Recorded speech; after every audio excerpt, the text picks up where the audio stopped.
Does it trouble you?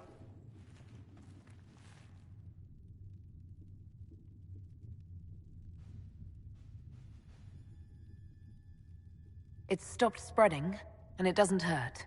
We take our victories where we can. What's important is that your mark is now stable, as is the breach.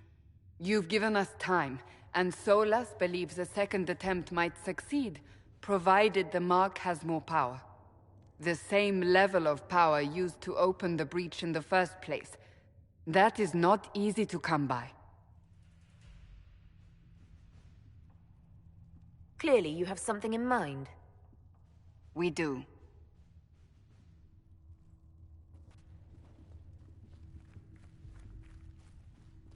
May I present Commander Cullen, leader of the Inquisition's forces. Such as they are. We lost many soldiers in the valley, and I fear many more before this is through. This is Lady Josephine Montelier, our ambassador and chief diplomat. Anderan Atishan. You speak Elven? You've just heard the entirety of it, I'm afraid. And of course, you know Sister Liliana. My position here involves a degree of... She is our spy master. Yes, tactfully put, Cassandra. Pleased to meet you all. I mentioned that your mark needs more power to close the breach for good. Which means we must approach the rebel mages for help. And I still disagree. The Templars could serve just as well. We need power, Commander. Enough magic poured into that mark. Might destroy us all. Templars could suppress the breach, weaken it, so... Pure speculation. I was a Templar. I know what they're capable of. Unfortunately, neither group will even speak to us yet. The Chantry has denounced the Inquisition, and you specifically. That didn't take long. Shouldn't they be busy arguing over who's going to become divine? Some are calling you, a Dalish elf, the Herald of Andraste. That frightens the Chantry. The remaining clerics have declared it blasphemy, and we, heretics, for harboring you. Chancellor Roderick's doing, no doubt. It limits our options. Approaching the Mages or Templars for help is currently out of the question. Just how am I the Herald of Andraste? People saw what you did at the temple, how you stopped the breach from growing. They have also heard about the woman seen in the rift when we first found you. They believe that was Andraste. Even if we tried to stop that view from spreading... Which we have not. The point is, everyone is talking about you. It's quite the title, isn't it? How do you feel about that? It's a little unsettling. I'm sure the Chantry would agree. People are desperate for a sign of hope. For some, you're that sign. And to others, a symbol of everything that's gone wrong.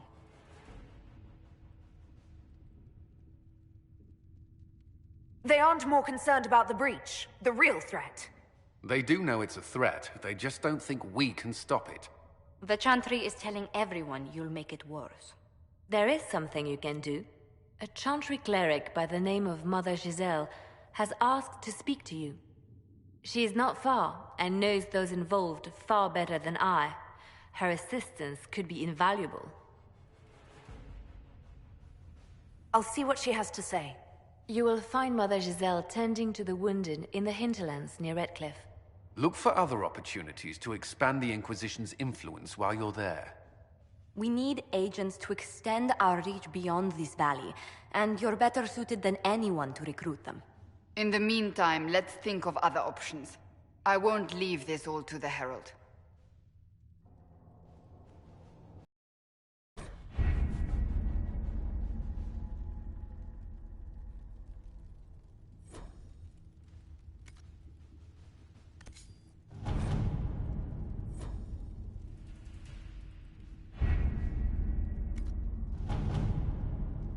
My scouts are posted on the ridges in case there's any trouble.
Let's see what we have.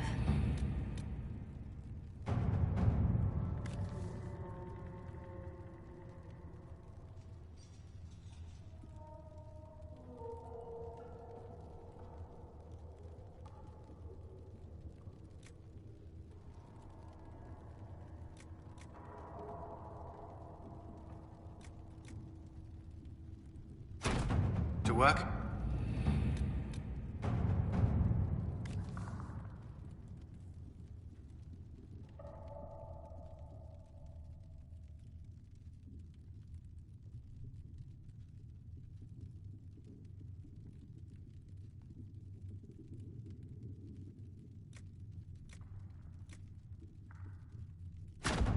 Let us begin.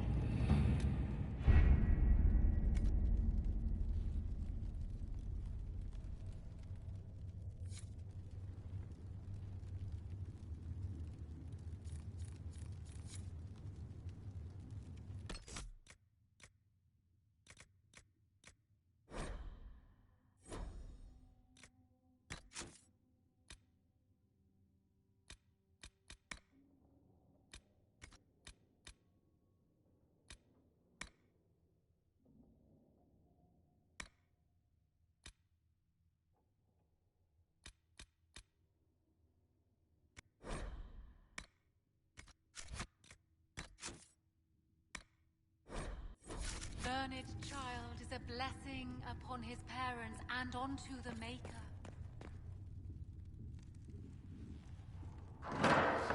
The Inquisition cannot remain, Ambassador, if she can't prove it was founded on Justinia's orders. This is an inopportune time, Marquis. More of the faithful flock here each day. But allow me to introduce you to the brave soul who risked her life to slow the magic of the breach. Mistress Lavelan, this is the Marquis d'Aurelion, one of Divine Justinia's greatest supporters. And the rightful owner of Haven. House d'Aurelion lent Justinia these lands for pilgrimage. This Inquisition is not a beneficiary of this arrangement. This is the first I've heard of Haven having an owner outside the Chantry. My wife, Lady Machin of Denner, has claimed to Haven by ancient treaty with the monarchs of Ferelden. We were honored to lend its use to Divine Justinia. She was a woman of supreme merit. I will not let an upstart order remain on her holy grounds. People have been injured. You can't just turn them out onto the snow. And who benefits if they stay? Divine Justinia, Marquis. The Inquisition, not the Chantry, is sheltering the pilgrims who mourn her. Why is the Chantry ignoring the faithful? Because it remains in shock.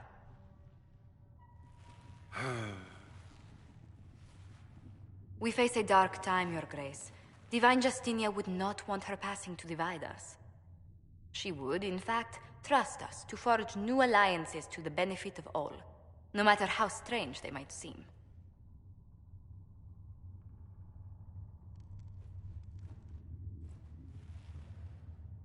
I'll think on it, Lady Montillier. The Inquisition might stay in the meanwhile.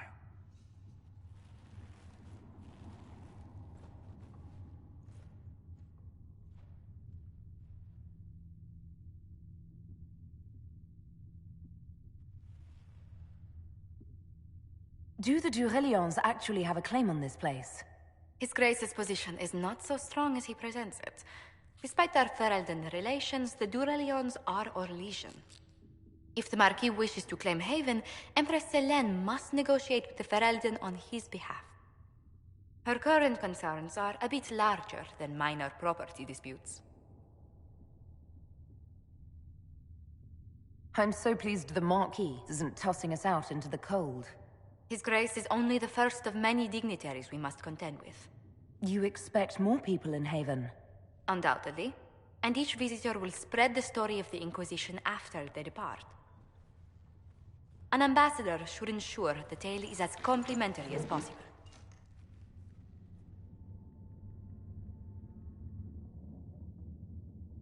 What sort of dealings have you had with nobility? For some years, I was the royally appointed court ambassador from Antiva to Orlais. The nobility of Thedas is a rather singular sphere. Those I'm not acquainted with, I know through reputation. May I ask, what brought you to work for the Inquisition? Sister Leliana approached me. We've been acquainted for quite some time. For better or worse, being the Inquisition's diplomat has become as interesting as she promised. The Inquisition is lucky to have you as an advocate, Lady Montilier. Thank you. Let us hope so. Thedas's politics have become agitated as of late. I hope to guide us down smoother paths. But please excuse me. I've much work to do before the day is done.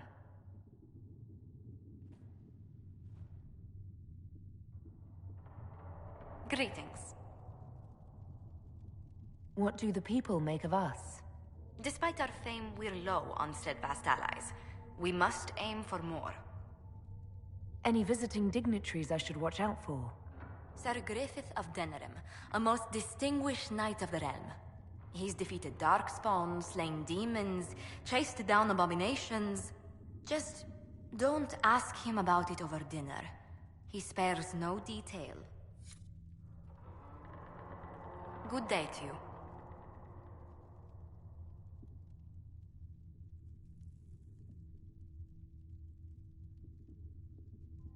What did you do before coming here? I had the great honor of serving Antiva's crown as ambassador to Orlais. I'm also first in line to become the head of House Montilier, though my siblings attend to our mercantile affairs. How strong are your past loyalties? I would never have given up my position if I did not intend to fully commit to the Inquisition. We cannot fall back on borders. Antiva is as threatened as any country by the rebellions. If anything, the alliances I forged there may help our current cause. Do you think the Inquisition will continue after we seal the breach? If we prove ourselves by healing the breach, people may turn to us for other things. Protection, counsel, justice. The Inquisition offered these once to those in need. What business are the Montiliers in exactly? We began as merchants. My ancestors founded the first trade routes to Rivain. We once sent entire fleets across the Waking Sea. But not anymore. No. These days, our vessels are a touch more modest. Tell me, do you believe I was saved by Andraste at the Temple of Sacred Ashes? I should much like to believe so, Your Worship. The miracles Andraste performed were so long ago, they're difficult to picture. If it were truly her and the Fade who saved you... Well, in any case, many already believe you walk in the Maker's light. Let's speak later. Another time. What may I do for you? Tell me how you came to work for the Inquisition again. I'd been considering leaving my post in Antiva for a new challenge when Leliana recruited me. There's such unrest in Thedas, and the Inquisition seems a promising method to stop it. It's to everyone's benefit if we prevent the Mage-Templar conflict from spreading further. So was it the prospect of stability? The full that was before the death of the Divine. The violence must be curbed before we see it turn to full-scale war. I can only imagine the bloodshed if it escalates further. I'm afraid history holds many examples of what will happen if it does. How do you and Leliana know each other? We moved through similar circles in Orlais. I believe we actually met in Val Royaux. Leliana was quite an accomplished player of the game by then. What exactly do you mean when you say the game? Forgive me. The game refers to the slow duels of influence among the noble and powerful of Orlais. It's a rather light-hearted name for the matter, but Orlesians are fond of playful touches. What exactly does your job entail? I meet with ambassadors from various factions and countries, and cement alliances with them. We are a young cause. Diplomacy is essential to our credibility. Then you speak for the Inquisition with these nobles? I do. Someone must foster goodwill on our behalf, as well as prevent controversy as news of us spreads. How heavily are our actions scrutinized? Make no mistake, every noble house, every throne, is waiting to see what the Inquisition does next. Many are willing to pledge support, if offers are made in just the right fashion. I intend to see that they are. What do the people make of us? Despite our fame, we're low on steadfast allies. We must aim for more. Any thoughts on the people here? Who did you mean? Commander Cullen came to mind. The commander is an intelligent, cautious man. I'm grateful he's in charge of our standing army. Still, he does sometimes resemble the man with a hammer to whom everything appears as a nail. I was thinking of Cassandra.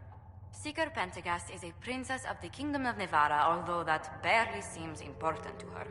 She was not interested when I asked if we might make use of her royal relations. Still, the Inquisition would not have formed without Cassandra. She's an extraordinarily driven woman. What's your impression of Solus? I suppose I should be wary of an apostate, but our elven mage has conducted himself with the utmost propriety. And he has the most fascinating stories. I was thinking of Varric. Oh, I could listen to his tales for hours.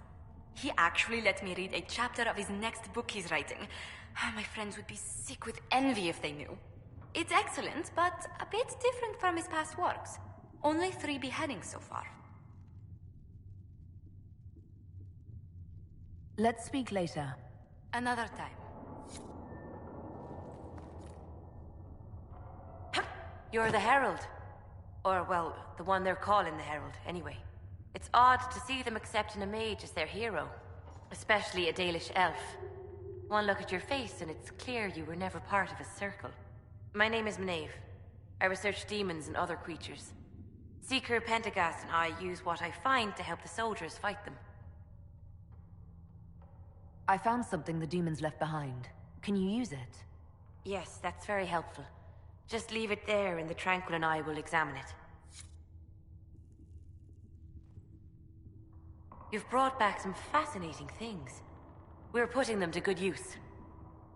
You said you were a mage? No, just an apprentice. Circle mages must prove themselves in a ritual called the Harrowing. I was never very good at magic. I've got just enough talent to be a danger to other people. But when the mages rebelled, people like me had nowhere to go. The Templars would have killed us. Luckily, Seeker Pentagast took me in, along with the Tranquil I was protecting. You said that you were keeping some of the Tranquil safe.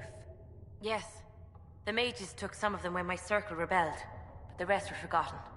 Most circle mages look down on the Tranquil, or try to pretend they don't exist. They don't have any emotions. They can barely take care of themselves, can't defend themselves at all. It's a shame. I like them better than most people. I'm glad they have someone who cares about them. They deserve better. They're polite, they're rational, and they'll never get angry at you. When they study, they have a focus no normal person could ever match. But the Templars, even some of the mages, mistreated them just because they could. The Tranquil never fought back. If not for that, I don't know. Doesn't really matter now. I'm surprised that even an apprentice mage wouldn't join the rebellion. I don't like using magic to fight. I'm not good at it either. I liked studying. I liked performing rituals that helped us unlock the secrets of the Veil. I liked having the Templars around to keep us safe. You might have done well among the Dalish. Our mages are encouraged to study safely. Fenrir will take the Dalish. Don't let my lack of Valisline fool you, Letheline. I was a proud member of my clan until my magic manifested. You know what happens when they have too many mages. They gave me a pack and sent me into the woods to find my own life. I was 7 years old.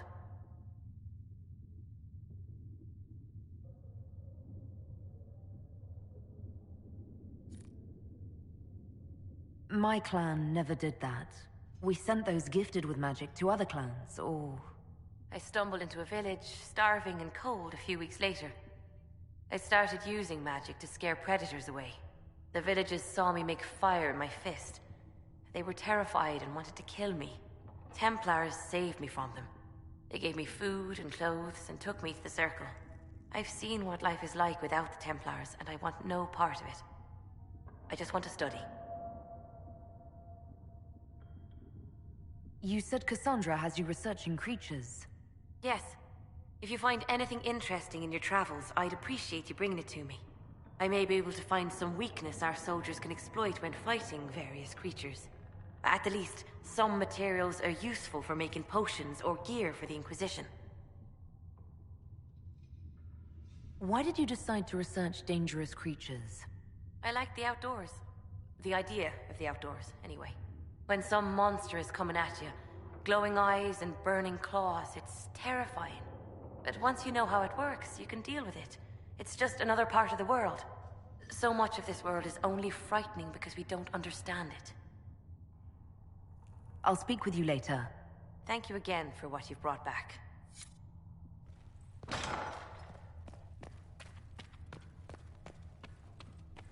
O Creator, see me kneel, for I walk only where you would bid me. Stand only in places you have blessed.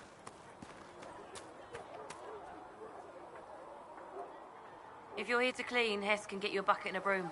Anyone calls you knife here, come to me. Oh, you're her. Thren. Inquisition Quartermaster. I'm doing what I can to supply this mess. If you find what I need to fill one of my requisitions, I'd appreciate you bringing it in. What do you do here? I make sure the Inquisition troops have food in their bellies and iron in their hands. Both are important. Lots of people expecting us to be heroes, marching all day to fight the demons. Turns out heroes need to dig latrines just like everyone else.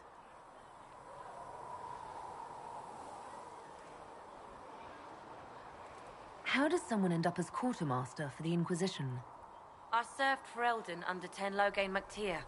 Best commanding officer this world has ever seen. After they all turned on him at Denerim, though, there wasn't much use for people who held that opinion. Queen Honora offered my services to the Inquisition.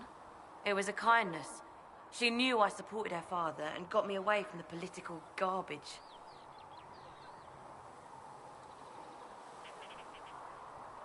Loghain MacTier betrayed the Grey Wardens and his king.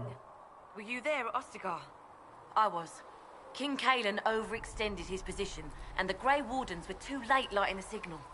Following the original plan would have gotten everyone killed. Turn Loghain made the right decision. I apologize. Sister Liliana told me I shouldn't talk about this. Just forget it. What did you mean when you mentioned requisitions? I'm making this Inquisition run with what we have, but we're not a real army. We're stretched thin on materials, so I've put up a requisition list for anything that could help our people. Here, take a look. You find some iron and a good logging site, maybe Harriet can get our troops better weapons. If I have material for a special order, do I bring it to you? Just take it over there. One of my boys will take the materials or jot down what you found. Farewell. Make her go with you.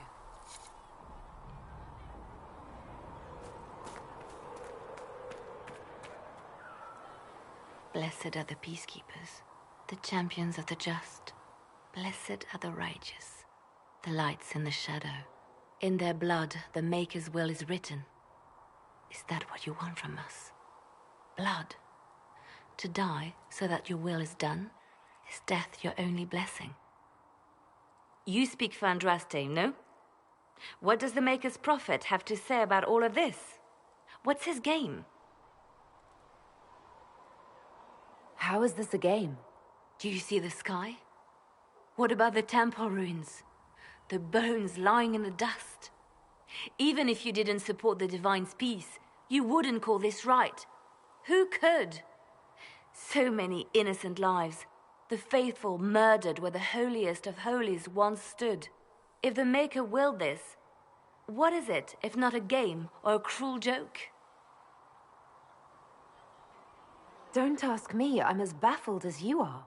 You probably don't even worship the Maker. Lucky. He asks a lot. The Chantry teaches that the Maker abandoned us. He demands repentance for our sins. He demands it all. Our lives, our deaths. Justinia gave him everything she had, and he let her die. I'm sorry. Her death has clearly hit you hard. Not just me. All of us. She was the divine. She led the faithful. She was their heart. If the Maker doesn't intervene to save the best of his servants, what good is he? I used to believe I was chosen, just as some say you are. I thought I was fulfilling his purpose for me, working with the divine, helping people. But now she's dead. It was all for nothing. Serving the Maker meant nothing. Maybe you have another purpose. I could help you find it. No, this is my burden. I regret that I even let you see me like this. It was a moment of weakness. It won't happen again. Come. To work, then. We will speak later.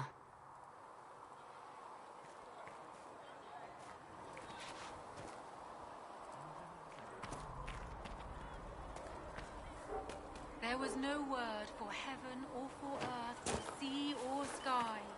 All that existed was...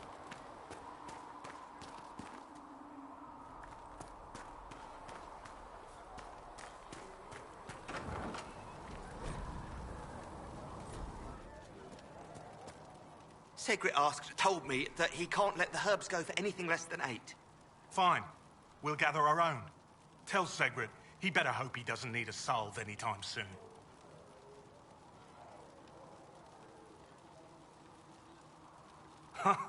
Look who's back from the dead. Again. I don't recall meeting you before. I'd be surprised if you did. You weren't particularly coherent. Someone had to patch you up after you staggered out of Maker knows where, though. So, you're welcome. I didn't realize. Thank you. Yeah, well, you can pay me back by fixing the world. Name's Adan. I'm in charge of keeping our little band here stocked with potions and elixirs. Not that Seeker Pentagast seems to care whether we've got the supplies to actually do that. For a healer, you don't seem particularly nurturing. I'm not a healer. I'm an alchemist who's forced to play Mother Hen. You want something to burst into flame on contact with the air? Done. Gladly. Patching up wounded soldiers is a waste of my time and talents. But there are a few around who can help. How are your people holding up? There's no shortage of work. That's for damn sure. How do I go about having potions made? Just take a look there and tell me what you'd like. Find a recipe for something better, I can make that too.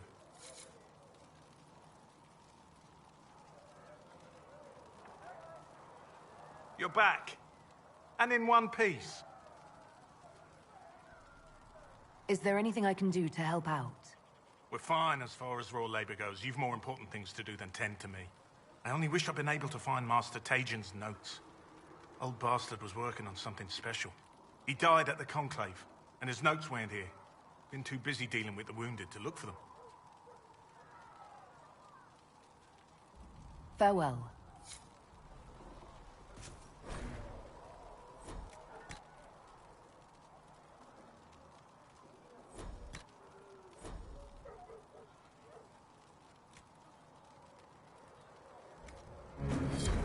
Let me know if you need anything.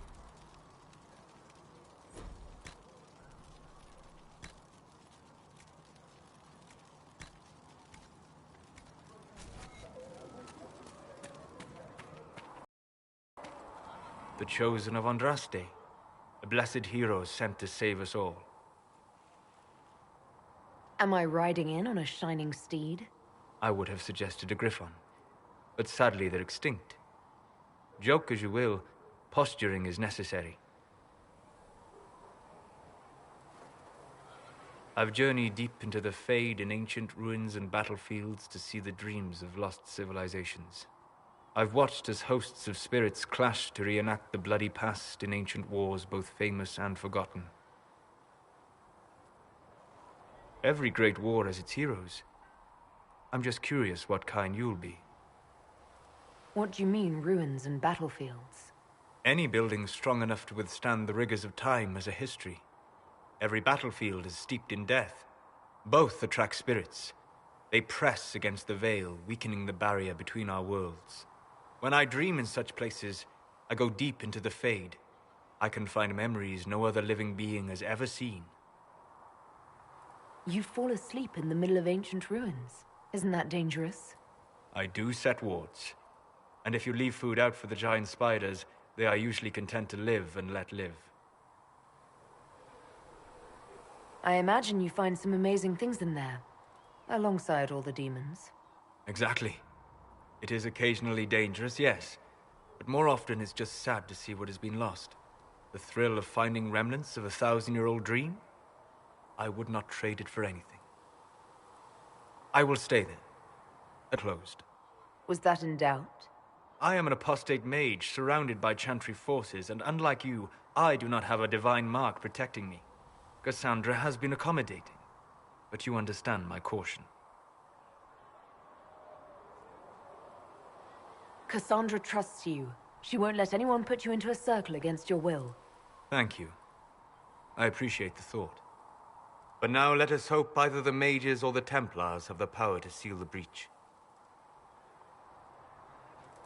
Closing the breach is our primary goal, but I hope we might also discover what was used to create it. Any artifact of such power is dangerous. The destruction of the Conclave proves that much. You don't think whatever created the explosion was destroyed in the blast? You survived, did you not? The artifact that created the breach is unlike anything seen in this age. I will not believe it destroyed until I see the shattered fragments with my own eyes. Anything with that kind of power is bound to show up sooner or later. Liliana's people have scoured the area near the blast and found nothing. Whatever the artifact was, it is no longer there. In any case, did you need me for anything? I'd be interested in hearing your opinions on elven culture. I thought you would be more interested in sharing your opinions of elven culture. You are Dalish, are you not? Yes, I am. The Dalish are the best hope for preserving the culture of our people. Our people. You use that phrase so casually. It should mean more. But the Dalish have forgotten that, among other things. Oh, but you know the truth, right? While they pass on stories, mangling details, I walk the Fade. I have seen things they have not. The Dalish are trying to restore elven history. If you know something new, share it. Would your clan listen to what I had learned in my studies? My travels? Or would they mock the Flatir and his stories and go back to their ruins? At least you are asking. That is something. I will answer as I can.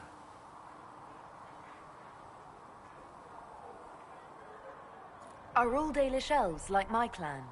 No. Your clan was unique in having enough interest in human affairs to send you to spy upon the Divine's meeting.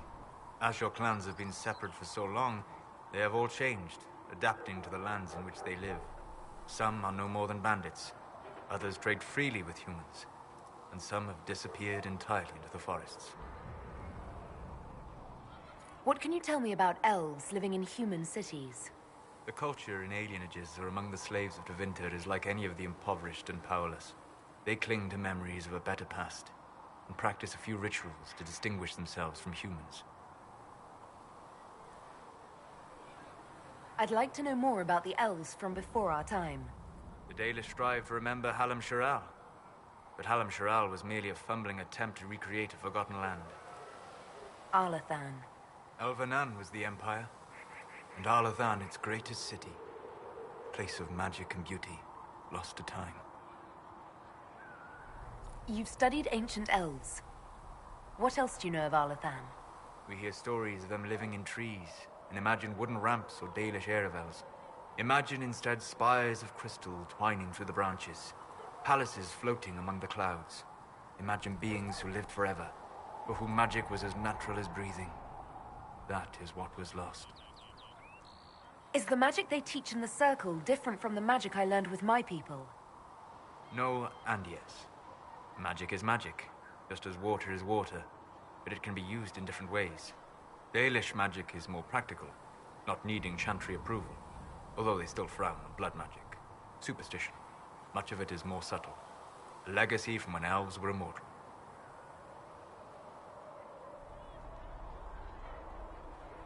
The legends of elven immortality. Did they use magic to increase their lifespan? No. It was simply part of being elven. The subtle beauty of their magic was the effect, not the cause of their nature. Some spells took years to cast. Echoes would linger for centuries, harmonizing with new magic in an unending symphony. It must have been beautiful.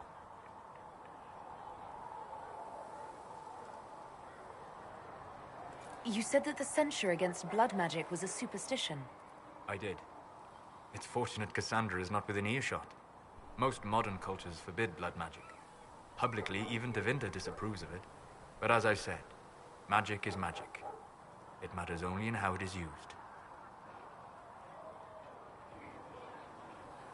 Every time I've seen blood magic used, it's been for some evil purpose. I once saw a woman stabbed in the stomach with a dagger. She died slowly, in agony. It was repulsive. If the Chantry outlawed daggers, would that stop people from using them? Of course not. Some would use daggers in secret, shamed, and some would find rebellion titillating, step down the path of depravity.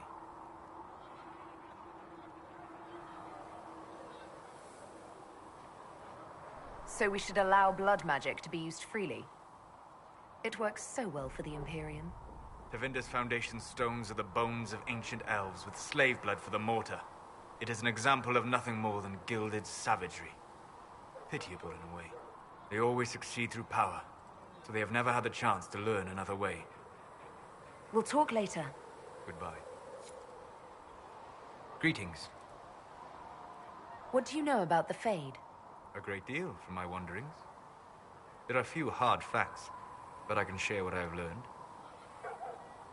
I'd like to know more about the Veil. Circle mages call it a barrier between this world and the Fade. But according to my studies in ancient elven lore, that is a vast oversimplification. Without it, imagine if spirits entered freely.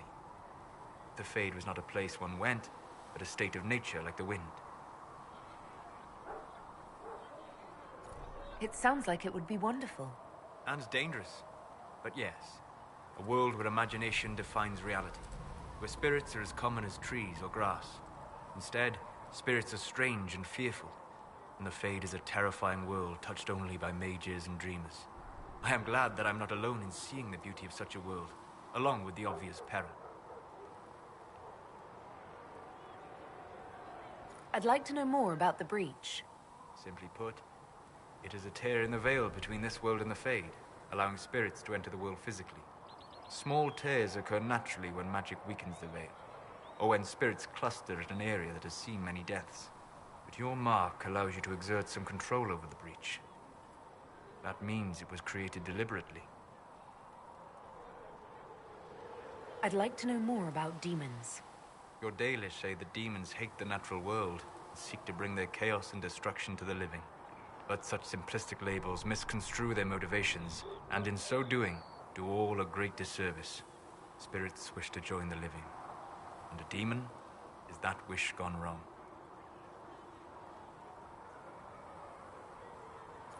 Is there a way to coexist? To live with them? If not in peace, at least without such active confrontation. Not in the world we know today. The Veil creates a barrier that makes true understanding most unlikely. But the question is a good one, and it matters that you thought to ask. We'll talk later. Goodbye. Hello. I'd like to know more about you, Solus. Why? You're an apostate, yet you risked your freedom to help the Inquisition. Not the wisest course of action when framed that way. I appreciate the work you're doing, Solus. I just wanted to know more about you. I'm sorry. With so much fear in the air. What would you know of me? What made you start studying the Fade? I grew up in a village to the north. There was little to interest a young man, especially one gifted with magic. But as I slept, spirits of the Fade showed me glimpses of wonders I had never imagined. I treasured my dreams. Being awake, out of the Fade became troublesome. Did spirits try to tempt you? No more than a brightly colored fruit is deliberately tempting you to eat it. I learned how to defend myself from more aggressive spirits, and how to interact safely with the rest. I learned how to control my dreams with full consciousness. There was so much I wanted to explore. I gather you didn't spend your entire life dreaming. No. Eventually, I was unable to find new areas in the Fade. Why? 2 reasons. First, the Fade reflects the world around it. Unless I traveled, I would never find anything new. Second, the Fade reflects and is limited by our imaginations. To find interesting areas, one must be interesting. Is this why you joined the Inquisition? I joined the Inquisition because we were all in terrible danger. If our enemies destroyed the world, I would have nowhere to lay my head while dreaming of the Fade. I wish you luck. Thank you. In truth, I've enjoyed experiencing more of life to find more of the Fade. How so? You train your will to control magic and withstand possession.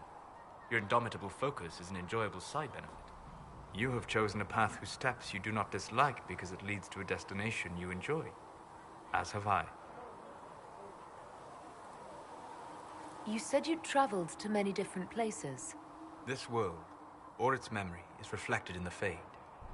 Dream in ancient ruins, and you may see a city lost to history. Some of my fondest memories were found in crumbling cities, long picked dry by treasure seekers, the best of the battlefields. Spirits press so tightly on the veil that you can slip across with but a thought. Any place in particular? I dreamt at Ostagar. I witnessed the brutality of the Darkspawn and the valor of the Ferelden warriors. I saw Alistair and the hero Ferelden light the signal fire, and Logain's infamous betrayal of Caelan's forces.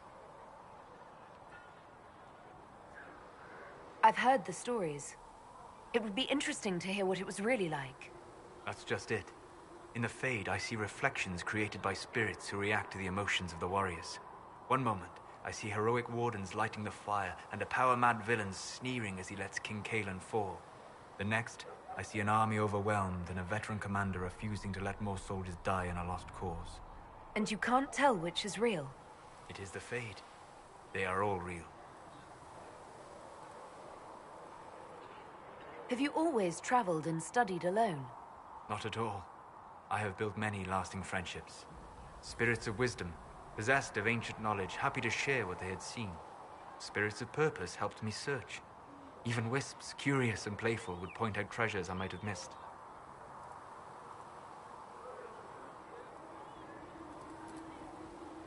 I don't know of any spirits by those names. They rarely seek this world.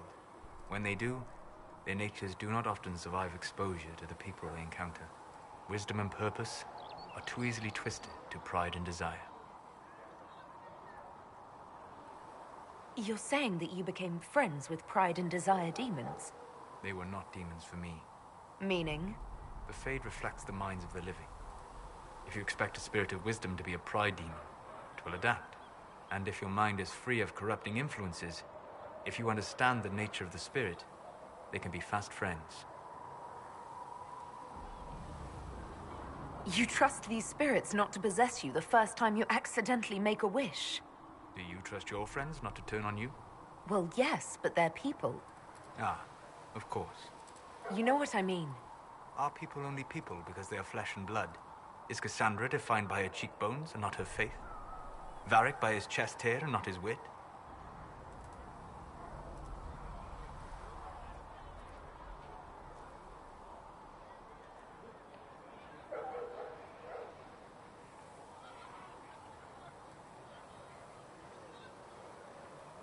I'm certain you have some rhetorical trick ready to counter anything I say.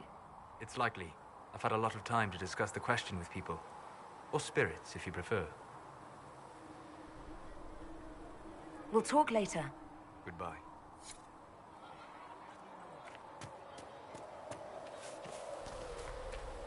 Are we going to have new verses in the Chant of Light now? For the Herald of Andraste, telling what she did? It's far too soon to consider anything like that. I was talking with a friend who said there used to be a verse about an elf in the Chant of Light. No, that's not true. As a gardener I'm sorry, watches the earth but that doesn't mean make finds love to you anyone.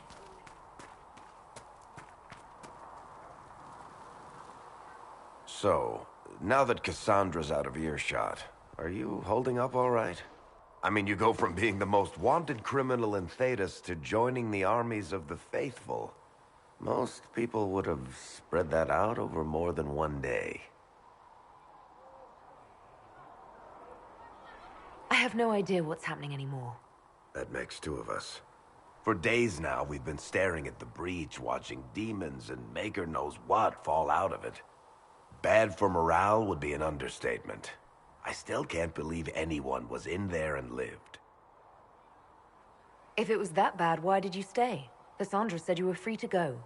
I like to think I'm as selfish and irresponsible as the next guy, but this... Thousands of people died on that mountain. I was almost one of them. And now there's a hole in the sky. Even I can't walk away and just leave that to sort itself out. It's pure luck that I escaped. Good luck or bad? You might want to consider running at the first opportunity. I've written enough tragedies to recognize where this is going. Heroes are everywhere. I've seen that. But the hole in the sky... that's beyond heroes. We're going to need a miracle.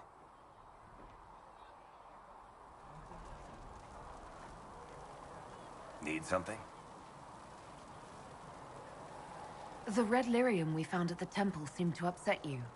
My brother Bartrand and I sort of discovered red lyrium during an expedition in the Deep Roads. We located an ancient thaig, so old it barely looked dwarven. There was this idol there made of it. Bartrand brought it back to the surface, and, well, everything's gone downhill from there. So what is it? Just another kind of lyrium? The red stuff is lyrium like a dragon is a lizard. It's not just a different color. It has a whole... I've written to every mining cast house in Orzammar. No one's seen this stuff before or knows where it came from. What makes it special? Regular lyrium can mess you up pretty badly, but you have to ingest it for that to happen. Red lyrium messes with your mind when you're just near the stuff. You hear singing, get violent, paranoid, and then it does creepy shit. Makes things float, brings statues to life. It also turned Kirkwall's Knight Commander to lyrium. Everyone's been kept at least 100 paces from it since. How did the red lyrium get in the Temple of Sacred Ashes? I don't know. So as far as I knew, the only piece to make it to the surface was destroyed. And the location of the thaig it came from is a secret. Did someone find more of it in the Deep Roads? That's not a cheery thought. I think that's enough on red lyrium. Yeah, not really my favorite subject.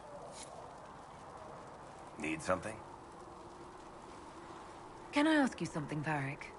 You want to talk about me? I'm flattered. Also inclined toward extravagant lies. Are you from Ferelden? Orlais? Free marches, born and raised in Kirkwall. And despite whatever you've heard, no, Kirkwall's not that bad. I'm not clear on your line of work. You're a merchant? I'm a businessman.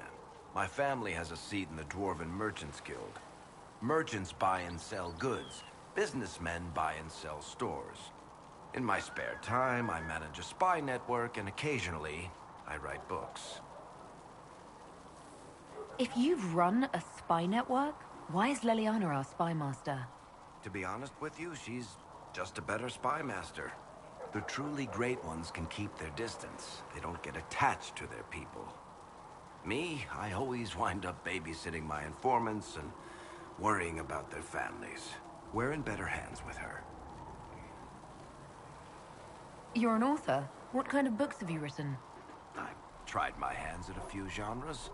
My crime serials are my most popular. Hard in Hightown, guards breaking the rules to get things done.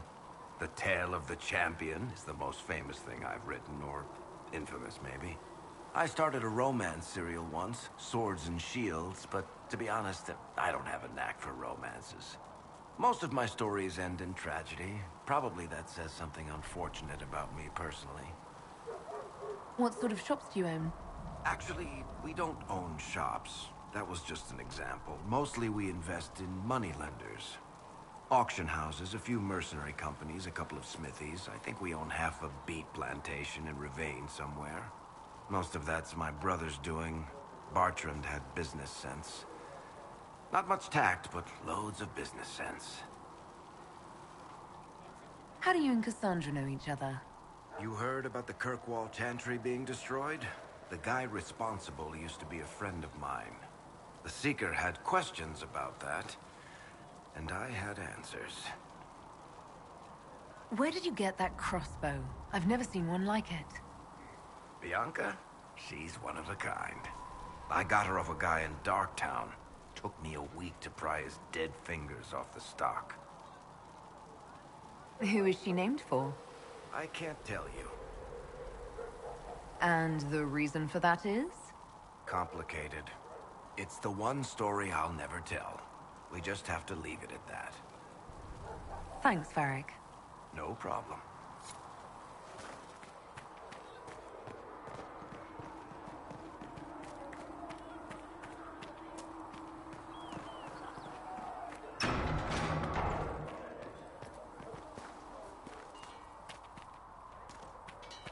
If the Inquisition wants to field a decent cavalry, it needs better horses. I heard Expected you'd be by. I'm Harriet, and everyone knows who you are. How's the new gear fit? Sturdy and warm. It's perfect. Good. World's gone mad. Stock armor and blades are good against bandits, but we're not fighting bandits. My gear will see you through demons, apostates, whatever this world throws at you. So, you need custom work. Something special. You bring the materials to us, we'll make it happen. How did you come to be here? Come from a little town called Lothering. Long gone now. I was in Redcliffe when the Darkspawn hit it during the Blight. Helped rebuild. Left when Rorty decided it was time to hand the place over to the bloody Mages. Then again, fair's fair. It was one of them that stopped the Blight and all. Ended up here. Just missed the boom. Can't decide if I'm the luckiest son of a bitch walking or the exact opposite. You're still walking. That's always good. True enough.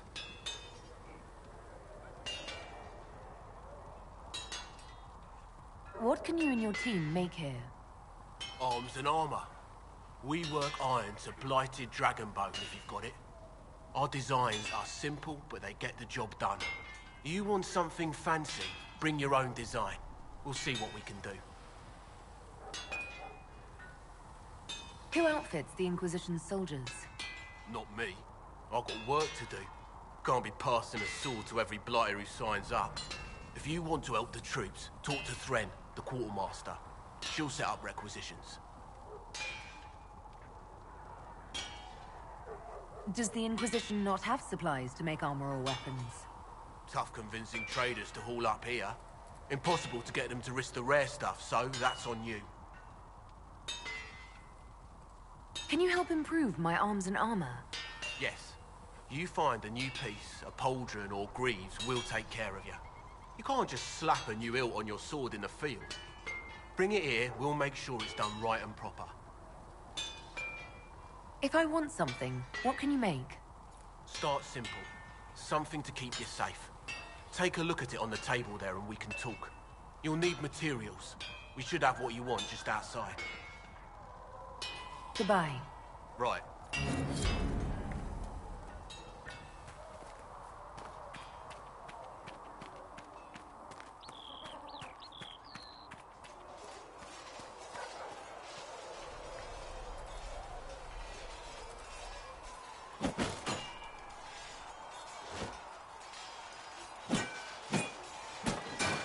Ugh.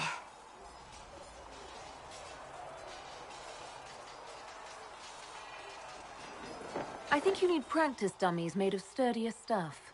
That would be nice. Like maybe iron. Did I do the right thing? What I have set in motion here could destroy everything I have revered my whole life. One day they may write about me as a traitor, a madwoman, a fool, and they may be right. What does your faith tell you? I believe you are innocent. I believe more is going on here than we can see. And I believe no one else cares to do anything about it. They will stand in the fire and complain that it is hot. But is this the Maker's will? I can only guess. What's going to happen now? Now, we deal with the Chantry's panic over you before they do even more harm. Then we close the breach. We are the only ones who can. After that, we find out who is responsible for this chaos, and we end them. And if there are consequences to be paid for what I have done, I pay them. I only pray the price is not too high. You didn't have any choice. Didn't I?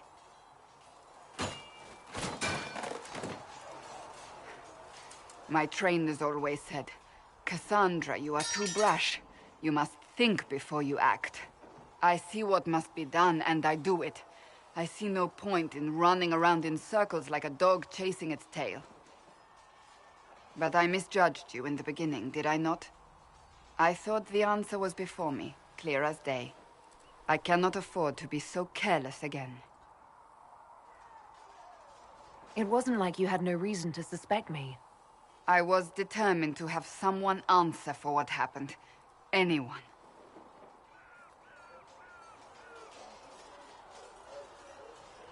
You've said you don't believe you're chosen. Does that mean you also don't believe in the Maker? I'm Dalish. I believe in our own gods. And there's no room among your gods for one more? I suppose it doesn't matter now. I have to believe we were put on this path for a reason, even if you do not. Now it simply remains to see where it leads us.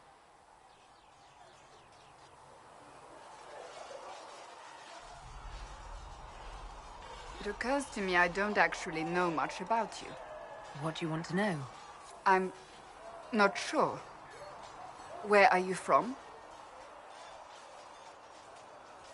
I thought you knew that. I suppose I could ask Liliana. She has collected a frightening amount of information on you. But I don't want to ask her. I want to hear it from you. My clan never stayed in one place for long, though we primarily roamed the free marches. Oh? I didn't think your people roamed that far north.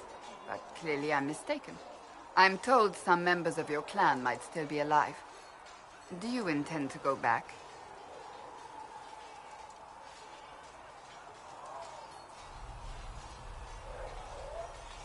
Wherever I am is home enough for me. That's how I feel now, after years of tending to business for the Divine. I'd like to get to know you better. You would? Is that a problem? Not entirely. I'm just curious as to your motivation.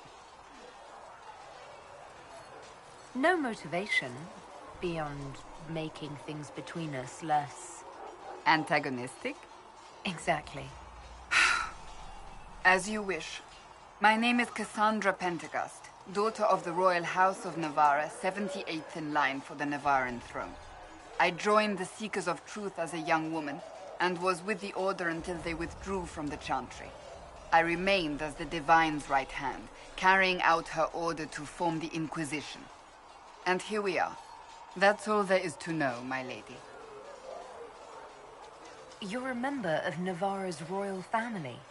The Pentagasts are a very large clan. Half of Cumberland could say the same. Really? No, but it feels that way. I have hundreds of relatives so distant they need charts to prove we're related at all. And they have them. Oh yes. The Pentagasts value their precious blood like it runs with gold. And you joined the Seekers to get away from that? It was a life worth getting away from. The Pentagasts are famed for dragon hunting, but few actually pursue the craft.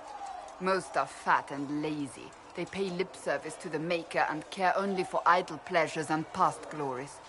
My brother was all that kept me in Nevarra. Once he was gone, so was I. Tell me about your brother. I would prefer not to speak of Anthony. Another time, perhaps. So you are the right hand to the Divine? To Divine Justinia, yes. And Divine Beatrix before her, in fact. The position is normally reserved for Templars of the Knights Divine, but my circumstances were unusual. Unusual how? You don't know the story? Thank the Maker. I will tell you if you wish, but it isn't as exciting as some drum it up to be. The short version is that I once saved the previous Divine's life. My reward was becoming her right hand. But what does a right hand do, exactly? What is your hand capable of? It gives, it takes, it beckons. It makes a fist. Liliana and I extended the Divine's reach beyond the Grand Cathedral. We went where she could not. After Beatrix, I was tired of the position and wanted to return to the Seekers. But Justinia convinced me to stay. Her vision for the future gave me hope. You thought she could really change things? Justinian knew the war was coming long before it began. She tried to avert it, but the forces arrayed against her were too strong. Sometimes you have to break a bone so it can be reset. That's where the Inquisition comes in. It was to be the answer. A means to preserve as well as an agent for change. I only wish she had lived to see it. So, what's the story about you becoming the right hand? Sweet Andraste, do you really want to hear that? It was, what, 18, 20 years ago? Some still discuss it like it happened yesterday. The tale gets bigger each time it's told. I barely recognize myself within it now. That's what happens with stories that become legends. I am not a legend, nor was I then. I was a young woman barely out of training. To hear others tell it, I alone saved Divine Beatrix from a horde of dragons sent to assault the Grand Cathedral. Rather impressive for such a young seeker, wouldn't you say? And the truth is? I stumbled upon a conspiracy to kill Beatrix. A Templar Knight Commander was at its heart. And there was a dragon battle at the Grand Cathedral, but I had help from loyal mages who rallied to the cause. They freed the dragons from magical control. Without them, the Divine and I would both have died. Yet I became the right hand, and they are forgotten. What happened to the mages that helped you? They went back to their circles, with rewards and privileges and Most Holy's gratitude. Many of them died at the conclave. I think you're a hero, no matter how you downplay it. Fine. But it was 20 years ago. I will not rest upon my laurels. You don't seem to like your homeland much. My family polluted it for me. What little I saw of my homeland was through the bars of a gilded cage. My uncle treated me like a porcelain doll to be placed on a shelf and dusted only when necessary. Thus I did not see Nevarra, the real Nevarra, until much later. By then I realized I knew it not at all. Your uncle? What about your parents? They had the misfortune of taking the wrong side in the second attempt to overthrow King Marcus. The king executed them, but spared my brother and I since we were family, and children at the time. Thus we were raised by my uncle, a Mortalitasi who preferred the company of his corpses to the living. Your uncle was a Mortalitasi? A death mage. He still is. My countrymen do not burn the dead, they bury them in special crypts. The Mortalitasi supervise the crypts, like priests. Uncle Vestalis oversees the grand necropolis. Nevarrans spend more time honoring dead relatives than they do with living ones. It is odd to be so fascinated with death and its trappings. I will never understand it. I'll let you get back to work. Do you need something? Can you tell me more about the Seekers? The Seekers of Truth were born from the original Inquisition long ago, when it united with the Chantry. Seekers stood above the Templars, watching over them but also investigating magical events they couldn't handle. We were meant to be incorruptible, above reproach. How seldom does reality match the ideal? But what are Seekers exactly? Those who know anything of us think we are Templars.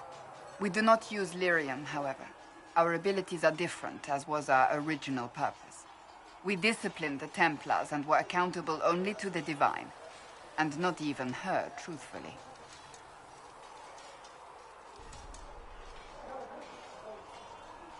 So nobody ever watched over the Seekers? It was the Divine's duty. But she could only do so much when the truth was hidden from her. The Templars have always feared us. When a Seeker arrived at a circle, they knew trouble was afoot. That kind of power is troubling. You begin to think you are the only one who can solve the world's problems. If you don't see a problem, it doesn't exist. If someone insists it does, they are the blind ones. Do you think that kind of problem could ever be fixed? Possibly. Though the Seekers themselves would need to change. They were clearly not willing to, even though they abandoned everything they stood for to avoid it. In my heart, I believe they can still be salvaged, but not by their own hands. You mentioned that Seekers have different abilities than Templars. Entirely. A Templar's abilities come from lyrium and are designed to hunt mages. Ours come from ritual and many years of dedicated training. We cannot be possessed by demons and are immune to mind control. Useful, considering our role. Seekers can gain other gifts, though that depends on the individual. How does someone become a Seeker? Most Seekers begin training in their youth. I was much older, an exception due to my noble birth. We train rigorously for years. Our bodies and minds must be elastic to undergo the vigil. And most fail even then. Is the vigil some kind of initiation? It is the rite every Seeker must go through in order to summon their gifts. A full year of fasting, prayer, and separation from all distractions, including other people. We empty ourselves of all emotion, focusing only on the purity of our devotion. And the moment it finally ends, it's wonderful. Faith realized. I cannot put it into words. I wish I could experience that. If the vigil was not so arduous, I'd say more should attempt it. What if mages never needed to fear possession by demons? I'm told it is impossible, however. I suppose I'll never know the truth of it now. Why did your order turn against the Chantry? We originally united with the Chantry through a treaty that stated they would keep mages under control. It was felt Most Holy had tacitly allowed the Circle of Magi to vote on its independence, thus breaking the treaty. The Seekers saw themselves as justified, and they led the Templars into a war of righteousness. You sound like you disagree. We knew what was happening at Kirkwall, where the Mage Rebellion began. We looked into reports of Knight Commander Meredith's harsh treatment of her charges years earlier. But we found so many shocking cases of magical corruption, it was decided her actions were justified. If we'd been there when it happened, if we'd looked harder at the root causes... You're right. Something should have been done. When faced with a problem, the Seekers would close ranks and crush it. We would find an answer, but only once we felt we weren't being coerced. The moment the mages voted for independence, our response was predictable. It was difficult to watch. I've no more questions. Yes? May I ask you about the Chantry? It is difficult to say what becomes of the Chantry now. They have no Templars, no leadership, and no one left who is worthy of succeeding the Divine. It has fallen apart when everyone needs it the most. I ache to think what this will mean in the days to come. Do you really believe the Chantry is worth preserving? I do. Though I understand how someone born outside of human society might think otherwise. Cast the Chantry aside and new problems replace old ones. We will have learned nothing from history. The people need stability, and the Chantry needs a new purpose. Andraste had a dream for us. It can still be achieved. So, what should this new purpose be? A dedication to what is truly important. Instead of building cathedrals and sewing gowns for the divine, the Chantry used to spend its coin feeding the poor. If we are to spread the Maker's word across the world, we must do so with open hearts and open hands.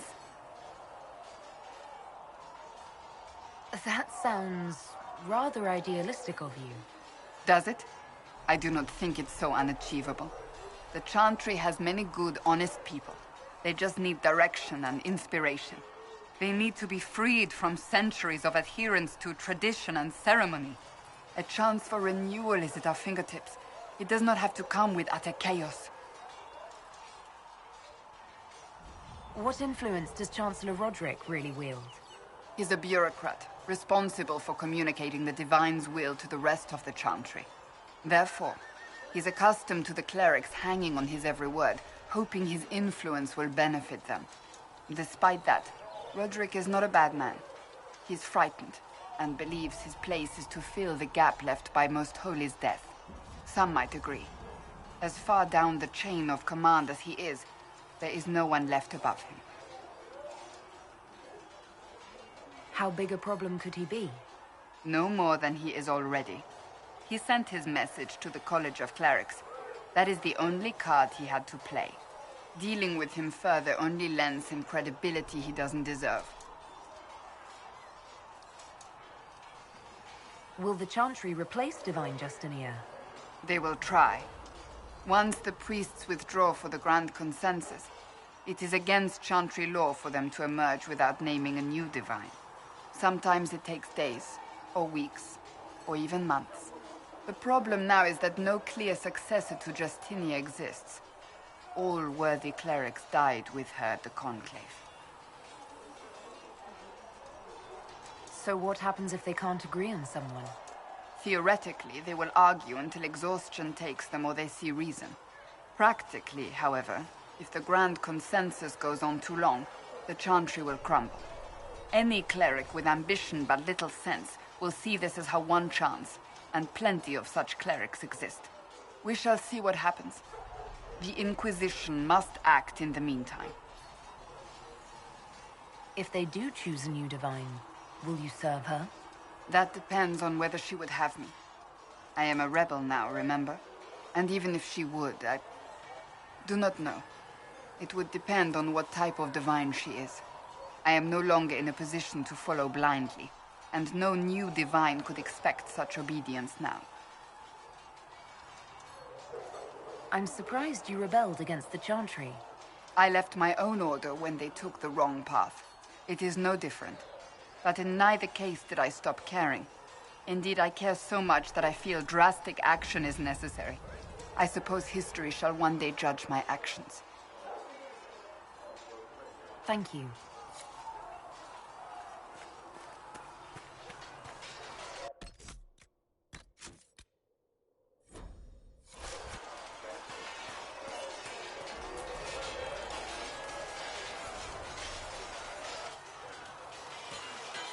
You there. There's a shield in your hand. Block with it. If this man were your enemy, you'd be dead. Lieutenant, don't hold back. The recruits must prepare for a real fight, not a practice one. Yes, Commander. We've received a number of recruits. Locals from Haven and some pilgrims. None made quite the entrance you did. At least I got everyone's attention. That you did. I was recruited to the Inquisition in Kirkwall myself. I was there during the Mage uprising. I saw firsthand the devastation it caused. Sir. Cassandra sought a solution. When she offered me a position, I left the Templars to join her cause. Now it seems we face something far worse. I must have this mark for a reason. It will work. I'm sure of it. Provided we can secure aid, but I'm confident we can.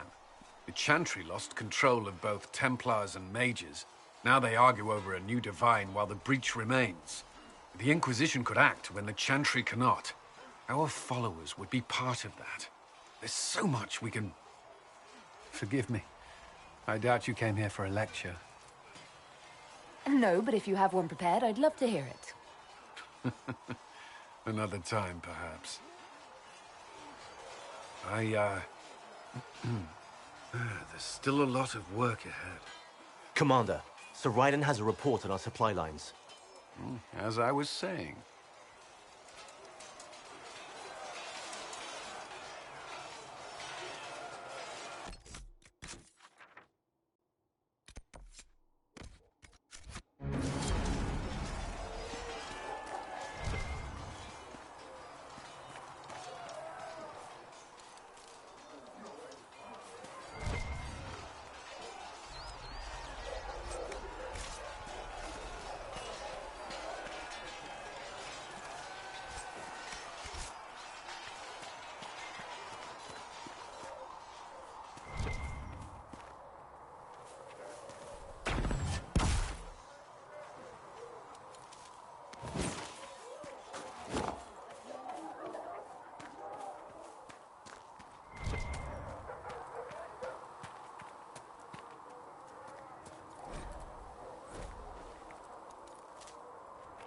Might be something here. Better take a closer look.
Yes? Why would Templars break away from the Chantry? The Order believes the Chantry no longer supports their efforts. Not to the extent they should. But the Templars have served the Chantry for ages. And in that time, they've come to take the Order's services for granted. Templars risk their lives against blood magic, demons, abominations, to feel as if those efforts are dismissed. I may disagree with the Order's actions. That I'm here is proof of that. But I sympathize with their frustrations. I'd like to know more about the Templars. If you need insight into what the Order is doing now, I'm afraid I can't offer more than you already know. Anything else, I will answer as best I can. Before coming here, my keeper suggested I avoid Templars. Do they do anything besides hunt mages? Templars protect against the dangers of magic. Before the Order left the Chantry, that meant serving in a circle. They were also tasked with tracking apostates, or fighting demons inevitably summoned by the weak or malicious. What do you think of mages? Are they all a threat? I've seen the suffering magic can inflict. I've treated mages with distrust because of it, at times without cause. That was unworthy of me. I will try not to do so here. Not that I want mages moving through our base completely unchecked. We need safeguards in place to protect people, including mages, from possession at the least. Why did you join the Order? I could think of no better calling than to protect those in need. I used to beg the Templars at our local Chantry to teach me. At first, they merely humored me. I must have shown promise, or at least a willingness to learn. The Knight Captain spoke to my parents on my behalf. They agreed to send me for training. I was 13 when I left home. 13? That's still so young. I wasn't the youngest there. Some children are promised to the Order at infancy. Still, I didn't take on full responsibilities until I was 18. The Order sees you trained and educated first. What about your family? Did you miss them? Of course, but there were many my age who felt the same. We learned to look out for one another. What does Templar training involve? There is weapon and combat training. Even without their abilities, Templars are among the best warriors in Thedas. Initiates must also memorize portions of the Chant of Light, study history, and improve their mental focus. Did you enjoy your training? I wanted to learn everything. If I was giving my life to this, I would be the best Templar I could. You were a model student. I wanted to be. I wasn't always successful. Watching a candle burn down while reciting the Chant of Transfigurations wasn't the most exciting task. I admit, my mind sometimes wandered. Typical. The last time I was in a circle was right before it fell apart. Nothing was typical. Before that, then? Certain rituals require a full guard. A mage's harrowing, for instance. I've attended a few. Most of the time, you merely maintain a presence, on patrol or in the circle, ready to respond if needed. Mages pretend to ignore that presence, but they're watching you just as closely.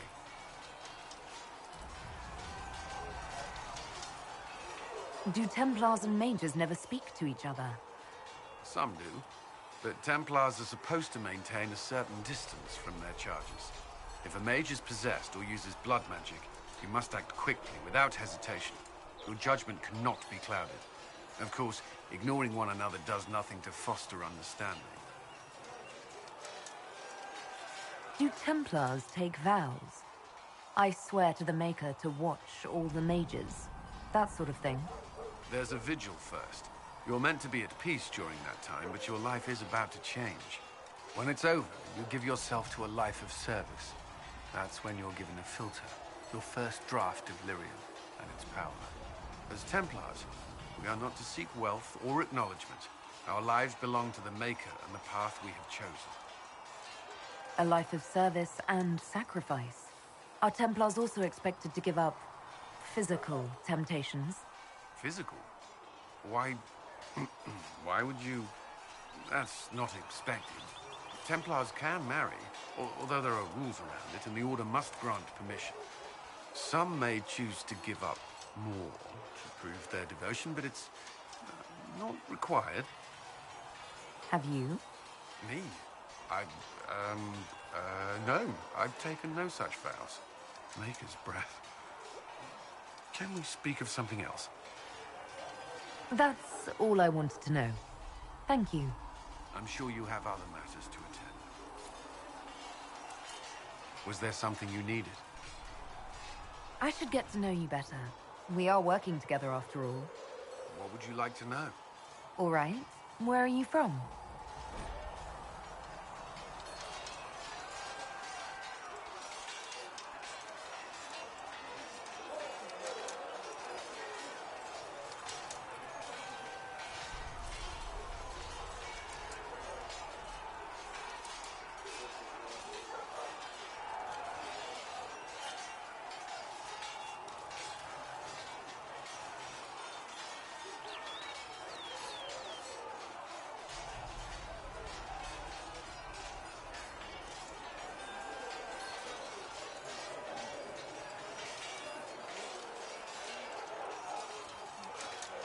I grew up in Ferelden, near Honreath. I was transferred to Kirkwall shortly after the Blight. This is the first I've returned in almost 10 years. You haven't seen Ferelden in 10 years. Are you glad to be back? I was not sorry to leave at the time. I did not expect to return.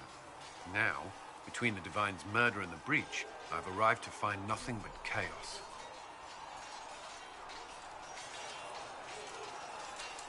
You were in Ferelden during the Blight. Did you fight Darkspawn? No. I was stationed at Ferelden's Circle Tower. The Circle had troubles of its own. I remained there during the Blight. What happened at the Circle Tower? Few who survived the Blight have fond memories of that time. I would prefer not to speak of it.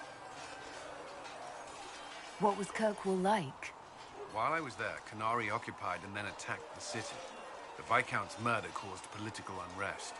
Relations between Mages and Templars fell apart. An apostate blew up the Chantry, and the Knight Commander went mad. Other than that, it was fine. What happened between Kirkwall's Mages and Templars? You were at the Conclave. You must have heard people speak of it. Yes, but you were there. There was tension between Mages and Templars long before I arrived. Eventually, it reached a breaking point. There was fighting in the streets. Abominations began killing both sides. It was a nightmare. What happened then? The Templars should have restored order, but Red Lyrium had driven Knight Commander Meredith mad. She threatened to kill Kirkwall's champion, turned on her own men. I'm not sure how far she would have gone. Too far. So you opposed her? I stood with the champion against her, in the end. I should have seen through Meredith sooner. Varric's from Kirkwall. Did you two know each other? I knew he was friends with the champion of Kirkwall, but little else. We've spoken more since I joined the Inquisition, largely at Varric's insistence. Apparently, I spend too much time with a serious expression on my face, and it's bad for my health. I'll let you return to your work. I'm sure you have other matters to attend. Was there something you needed? What do you think of the people you work with? Who do you mean?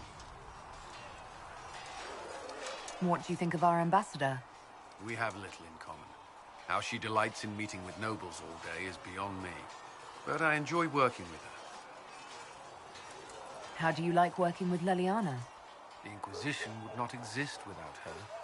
I may not always agree with her methods, but she's more passionate about our cause than anyone. Cassandra may have declared the Inquisition publicly, but Leliana is just as responsible for its formation. Are you satisfied with the Inquisition's forces? Our numbers are small, but they suit our needs for the time being. Some Templars have joined us instead of following the Order. They've proven invaluable in training new recruits.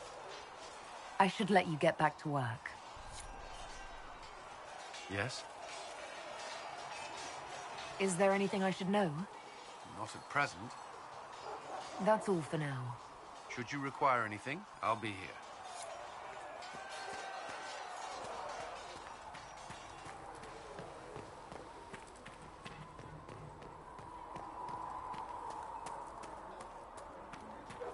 Truth the Maker has revealed to me. As there is but one world, one life, one death, there is...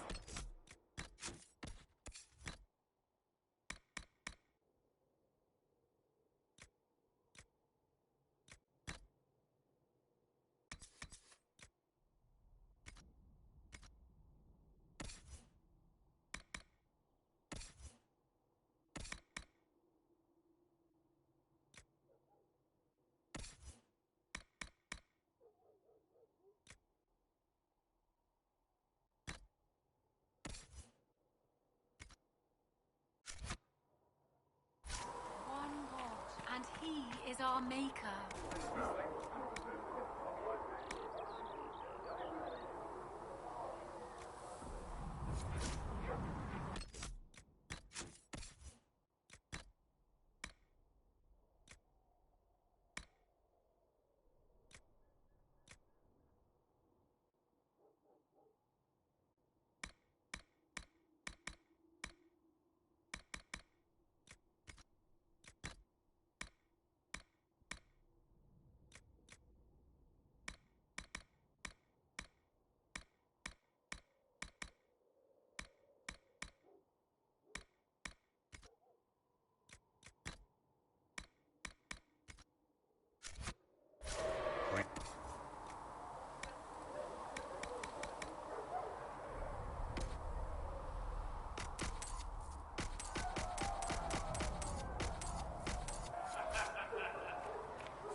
You're back.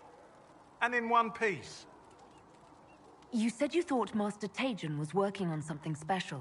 If it helps, I found his notes. The old codger was on the edge of a breakthrough here, but he couldn't see it. You want some of these mixed up? You just give the word. Farewell.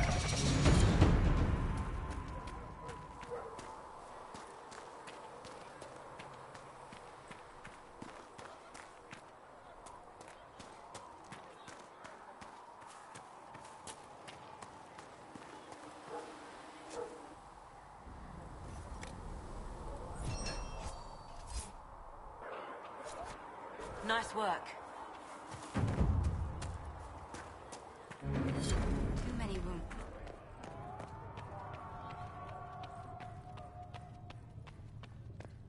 Researcher Minave has notes on alloys that may prove more effective against demons.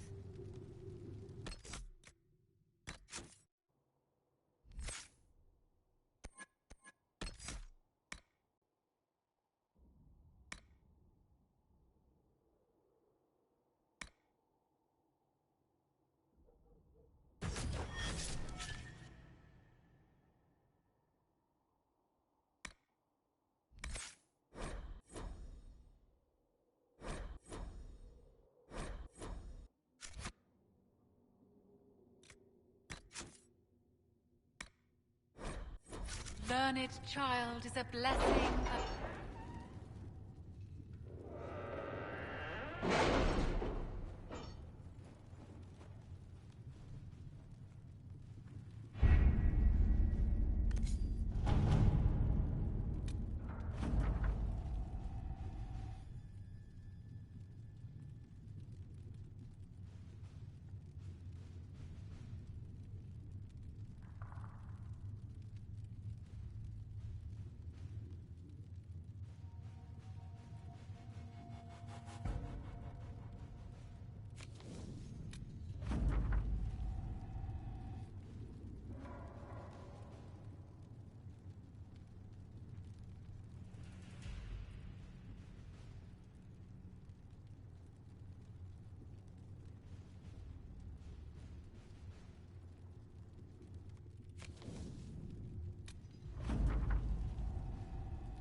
Let's see what we have.